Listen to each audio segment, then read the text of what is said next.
ফরজ গোসল না করে সাহারি খেলে কি রোজা হবে? জানলে আপনি অবাক হয়ে যাবেন। অনেকে আমাদের কাছে কিন্তু এই প্রশ্নটা করেন রমজান মাস উপলক্ষে। অনেকেরই দেখা যায় গোসল ফরজ হয়েছে, স্বামী অথবা স্ত্রীর উপর গোসল ফরজ হয়েছে।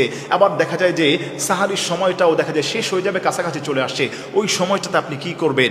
আপনি কি ফরজ গোসল করবেন? ফরজ গোসল করতে গেলে দেখা যায় সাহারির সময়টা শেষ হয়ে যায়, এবং যদি আপনি সাহারি করতে চান তাহলে গোসলটা আপনি দেখা যায় করতে পারছেন না। ওই ক্ষেত্রে কোনটা আপনার জন্য উত্তম হবে? নবী করিম সাল্লাল্লাহু আলাইহি ওয়াসাল্লাম হাদিসের মধ্যে বলে দিয়েছেন, তাসাহহারু ফাইন্না ফিস সাহুরি বারাকা। তোমরা যারা রোজা রাখো তাদের জন্য আল্লাহ রাব্বুল আলামিন এই সাহরির মধ্যে আল্লাহ পাক বরকত রেখে দিয়েছেন। তোমরা বেশি বেশি করে সাহরি করো, আর এই সাহরির মধ্যে আল্লাহ রাব্বুল আলামিন অসংখ্য অগণিত বরকত এবং সাকিনা রেখে দিয়েছেন। সুবহানাল্লাহ পড়েন। তাহলে আমার প্রিয় মা বোনেরা, আমার প্রিয় ভাইরা, কারো যদি গোসল ফরজ হয়ে যায়, ওই ক্ষেত্রে আপনি যদি দেখেন যে সময়টা কম, তাহলে আপনি সুন্দরভাবে ওযু করে আপনি সাহারি গ্রহণ করার চেষ্টা করবেন।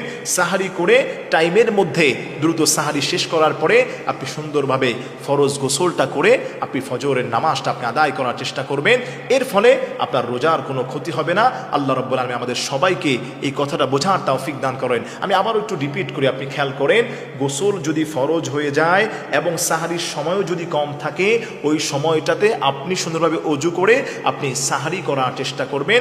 সাহারি করার পরে আপনি সুন্দর করে ফরজ গোসলটাকে সম্পূর্ণ করবেন। এরপরে ফজরের সালাত আদায় করবেন। ইনশাআল্লাহ তাআলা আপনার সুন্নত আদায় হয়ে যাবে এবং আপনি বরকত পেয়ে যাবেন। আল্লাহ পাক আমাদেরকে বোঝার তৌফিক দান করে।